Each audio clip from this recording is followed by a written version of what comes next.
Hello and a very good morning to all. आज हम बात करते हैं रेबीज के बारे में, जो कि अभी बहुत ज़्यादा चीज़ें चल रही हैं कि रेबीज वायरस खतरनाक है या नहीं है, स्ट्रीट डॉग्स को हटाना चाहिए या नहीं हटाना चाहिए। तो अपार्ट फ्रॉम दिस हम ये बात करते हैं कि रेबीज जो बीमारी है, जो कि रैबिड एनिमल से होती है, वो कितनी ज़्यादा खतरनाक है। तो सबसे पहले तो हम ये जानते हैं कि जो रेबीज होता है, रेबीज जो डिसीज है वो डेवलप होती है रेबीज वायरस से, जो कि एक रेप्डोविरिडी फैमिली से बिलोंग करता है। और ये जो ट्रांसमिट होता है वो कैसे होता है, ये रैबिड एनिमल्स के सलाइवा से ट्रांसमिट होता है। ठीक है, अब कौन कौन से एनिमल्स है जिनसे रेबीज हो सकता है, तो ऐसा नहीं है सिर्फ डॉग्स को हटा जाने से हमारे यहाँ पे जो रेबीज है वो खत्म हो जाएगा। हाँ, पर मोस्ट कॉमन कॉज अभी डॉग्स को माना जा रहा है। अब जो जो एनिमल्स है जिनसे रेबीज होता है वो है डॉग्स, कैट्स, जैकल्स, मंकीज, जितने भी वाइल्ड एनिमल्स होते हैं लाइक रैट बाइट से, इन सारी चीजों से रेबीज फैलता है। अब रेबीज चूंकि हमने ये देखा कि इनकी बाइट से फैलता है, पर जो रेबिड एनिमल है उनके सलाइवा से फैल रहा है ये।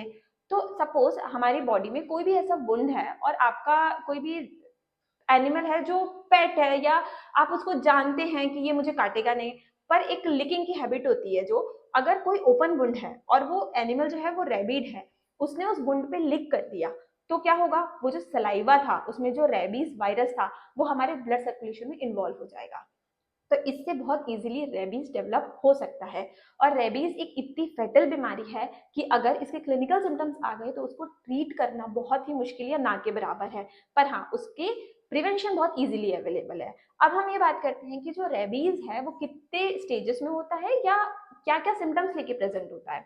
तो फर्स्ट स्टेज जो होती है दैट इज इंक्यूबेशन पीरियड, ये 4 to 5 डेज से लेकर 2 ईयर्स तक भी हो सकती है। तो कि 2 ईयर्स पहले आपको डॉग बाइट किया हो और आपने उसके कोई वैक्सीन नहीं लगवाई और उसके बाद 2 साल बाद उसके सिम्टम्स आना शुरू हो रहे हैं, तो ये एक पॉसिबिलिटी है। ये होता है उसका इंक्यूबेशन पीरियड, जहाँ पे कोई बहुत ज्यादा सिम्टम्स नहीं आते हैं। अब हम सेकंड स्टेज पे चलते हैं, दैट इज प्रोड्रोमल स्टेज। तो प्रोड्रोमल स्टेजेस में क्या होता है, यहाँ पे जो पेशेंट है उसको क्या होगा, हेडेक स्टार्ट हो जाएगा, डायरिया होगा, वॉमिटिंग होगी, गैस्ट्रिक ट्रबल्स आने स्टार्ट हो जाएंगे। प्लस जो साइट ऑफ इन्फेक्शन था वहां पे क्या होगा, अनइजीनेस फील होने लग जाएगा, हो सकता है स्वेलिंग आ जाए, हो सकता है पस फॉर्मेशन हो जाए, ये सारी चीजें हो सकती है, और हाई ग्रेड फीवर के साथ आता है। Now third stage is neurological manifestations. जो रेबीज वायरस होता है उसकी जो एफिनिटी होती है वो बहुत ज्यादा होती है सीएनएस के लिए, that is central nervous system. तो किसको अफेक्ट कर रहा है ये, सेंट्रल नर्वस सिस्टम, ब्रेन को। वहां पे जाके ये मेनिंजाइटिस कॉज करा सकता है, एंसेफेलाइटिस कॉज करा सकता है, that is swelling in the meninges, and पूरे जो ब्रेन की कवरिंग है उसमें स्वेलिंग करा सकता है। अब इसके सिम्टम्स क्या आएंगे, इसके जो सिम्टम्स आएंगे वो आएंगे कि पूरी बॉडी में स्पाजम आने लग गए हैं, टॉनिक और क्लॉनिक स्पाजम आ रहे हैं, पर्सन को फोटोफोबिया हो रहा है, लाइट देखी नहीं जा रही है, बिल्कुल लाइट जैसे आंख में लाइट पड़ रही है आंखें बंद कर ले रहा है पर्सन, एक कोने में बैठा हुआ है, हेडेक बहुत ज्यादा हो रहा है, उसके साथ में वॉमिटिंग आ रही है, साथ में स्पाजम जो है दैट इज लैरेंजियल स्पाजम बहुत ज्यादा कॉमन पाया जाता है। ठीक है, इसके बाद भी अगर यहाँ पे चीजें कंट्रोल में नहीं आई तो नेक्स्ट स्टेज जो होती है वो आती है कोमा की, पर्सन जो है वो कोमा में जा सकता है, एंड फाइनली जो रिजल्ट होता है इसका वो डेथ होता है।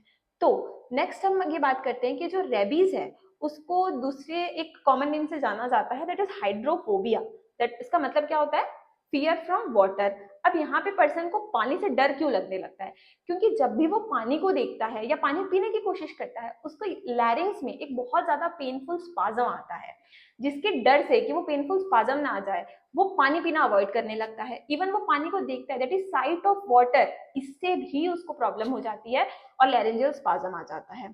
तो वो ना खा पाता है, ना पानी पी पाता है, ना लाइट देख पा रहा है, और साथ में टोनिक और क्रोनिक स्पाजम आ रहे हैं। तो finally decline of the patient के साथ में इस डिसीज का अंत होता है। अब अगर हम बात करते हैं कि इसको कैसे संभाला जा सकता है, तो ये बहुत ज्यादा फेटल बीमारी है कि इसका प्रिवेंशन बहुत इजीली अवेलेबल है, और इसका ट्रीटमेंट अगर क्लिनिकल सिम्टम आपके प्रोड्रोमल स्टेज में आ चुके हैं तो इसको संभालना या इसको ठीक करना, आप इसके जो सिम्टम्स है वो कंट्रोल कर सकते हैं, पर पेशेंट को ठीक करना लगभग नामुमकिन हो जाता है। इसके प्रिवेंशन के लिए डब्ल्यूएचओ ने क्या बोला है कि अगर अगर कोई स्क्रैच लग गया है या पेशेंट जो रैबिट डॉग है उसने पर्सन को लिक कर दिया है ओपन वुंड पे या बाइट कर दिया है, तो क्या होगा, यहाँ पे आपको फर्स्ट जो प्रिवेंशन लेना है, वहां पे रनिंग वाटर से, सोप से 15 मिनट तक उस जगह को वॉश करना है।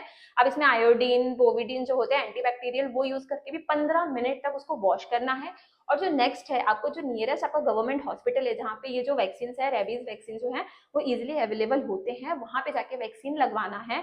उसका प्रोटोकॉल है 0 डे पे, 3 डे पे, 7 डेज पे और 14 डेज पे इंट्राडर्मल इंजेक्शन लगते हैं वैक्सीन, वो आपको लगवाने कंपलसरी है। इवन अगर आपको डाउट है कि शायद ही कैट बाइट हो सकता है या डॉग बाइट हो सकता है, तो भी आप एज अ प्रिवेंशन रेबीज के वैक्सीन जरूर लगवाएं। उसके बाद अगर कोई इम्यूनो कॉम्प्रोमाइज्ड है पर्सन, उसके लिए एक और डोज कंपलसरी होता है, दैट इज 0, 3, 7, 14 एंड 28 डोज।